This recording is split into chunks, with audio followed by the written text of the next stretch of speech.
In the name of Allah, who is most beneficent and merciful, my name is Umme Habiba. I am from Chemistry Department. My ID is 014. Today I am going to deliver a presentation of Principles of Chemistry 3. And topic of my presentation is semiconductors. First of all, we see contents of my presentation which include definition of superconductors, examples of superconductors, their properties. Some important properties of superconductors are superconducting transition temperature, zero electric resistance or critical electric resistance, then most important property which is Meyersner effect, and the last one is critical current. After this, I'll tell you about properties, examples, and comparison between type 1 and type 2 superconductors. At last but not least, I'll tell you about applications of superconductors. First of all, definition. A superconductor is any material that can conduct electricity with no resistance. In most cases, materials such as metallic elements, for example copper, zinc, iron, or compounds like silver nitrate offer some resistance at room temperature. But these materials offer less resistance at a temperature, and that temperature is basically known as their critical temperature. I'll tell you about critical temperature in detail in the properties of the superconductors, but right now we see another definition of superconductors, which says an element, intermetallic alloy, or compound that will conduct electricity without resistance below a certain temperature, magnetic field, and certain quantity of the applied current, and values of certain temperature and that certain magnetic field and applied current are different for each superconductor. Then there are some examples of the superconductors, like mercury, zinc, vanadium, and tin are important examples of the superconductors. Then we see what are the important properties of the superconductors. First of all, we see critical temperature.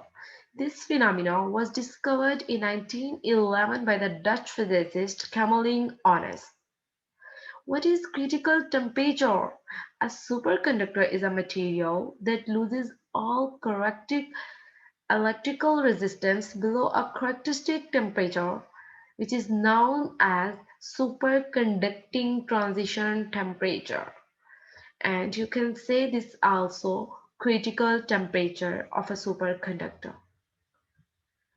For example, mercury abruptly loses its electrical resistance when it is cooled with liquid helium to 4.2 Kelvin.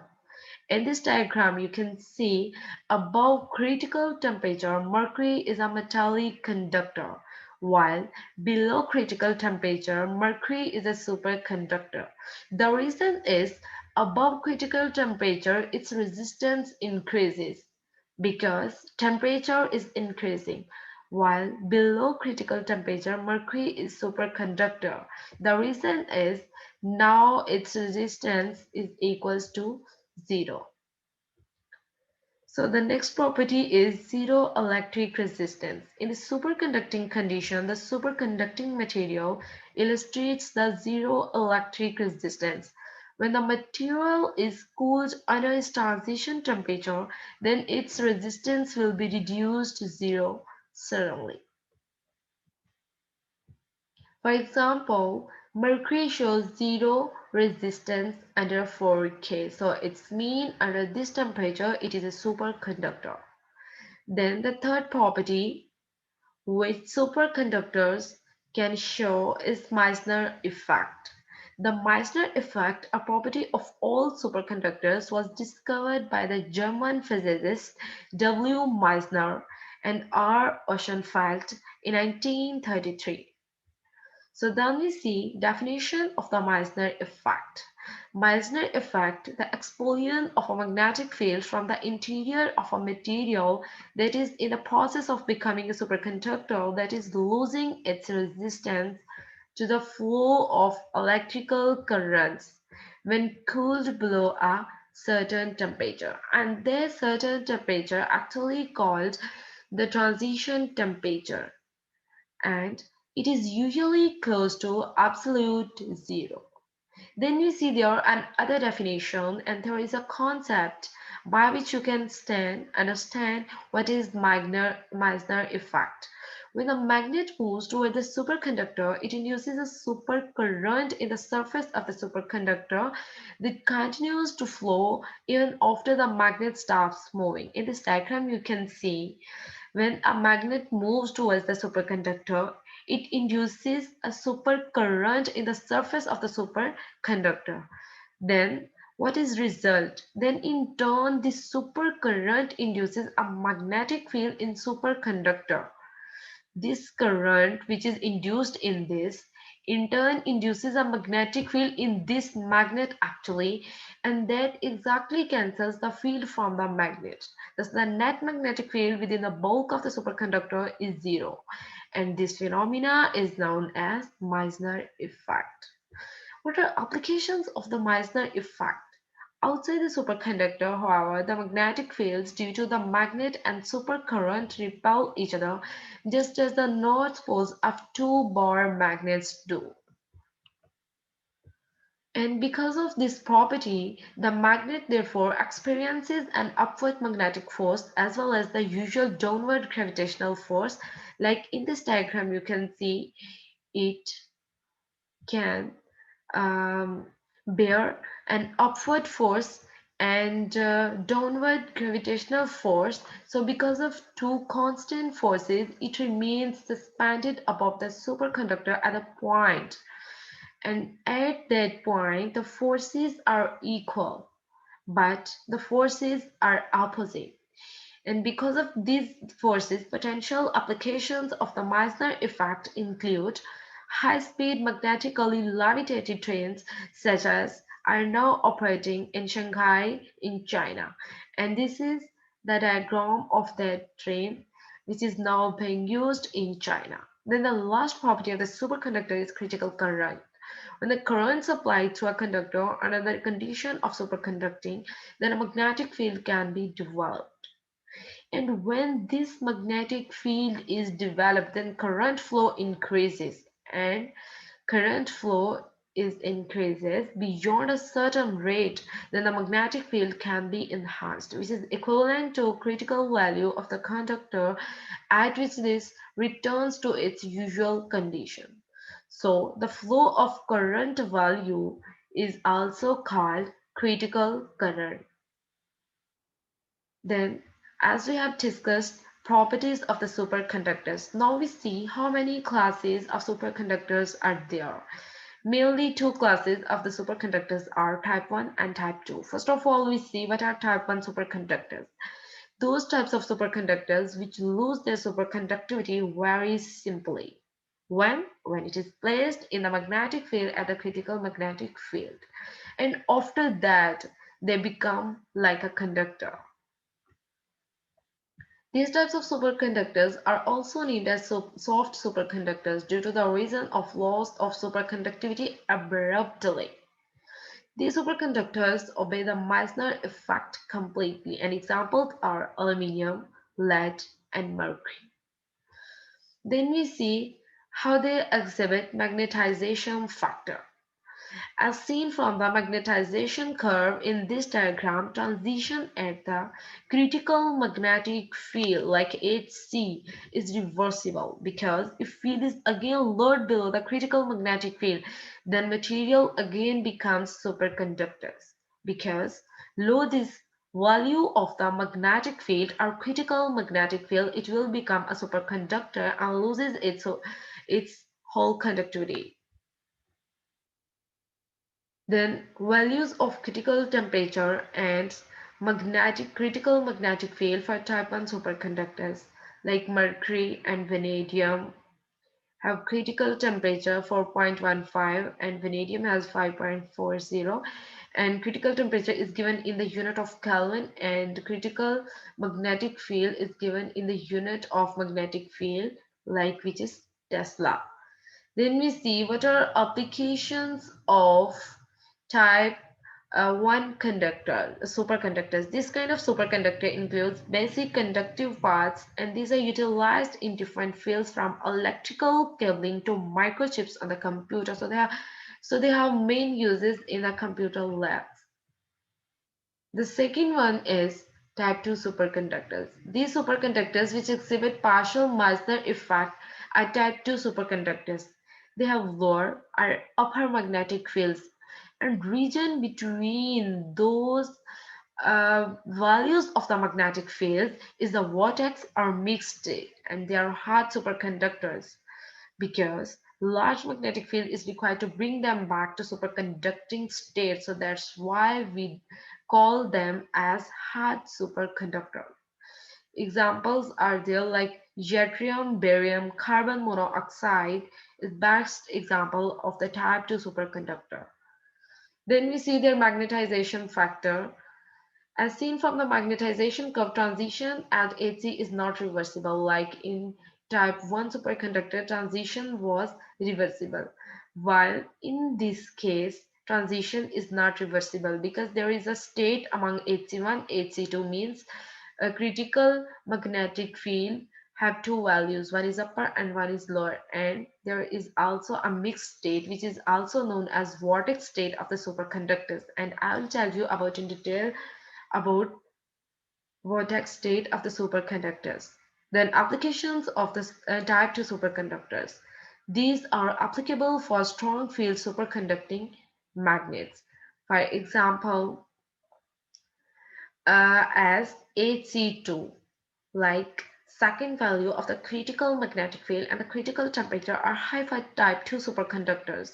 For this reason, they are widely used in engineering applications. Then values of critical temperature and Hc for type 2 superconductors like yttrium, barium, carbon monoxide have critical temperature 93 to 95 Kelvin and has critical magnetic field 300 Tesla.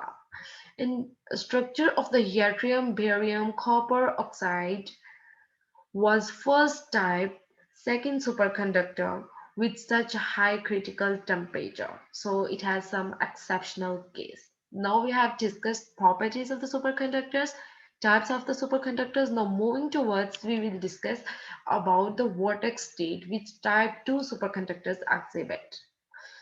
So when a magnetic field is applied, like in black color you can see magnetic field is applied.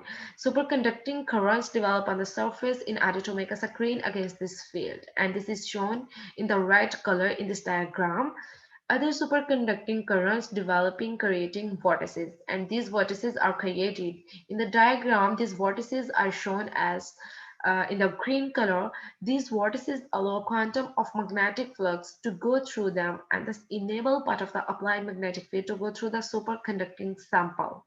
Because of these vortices, the superconductor become a sieve which enables part of the applied magnetic field to pass through.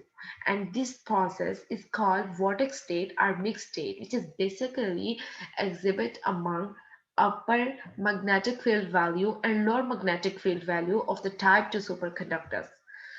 Example of the vortex state into a type 2 superconductors is given, like yttrium barium carbon oxide film exhibit vortices in this form, like it is shown in figure.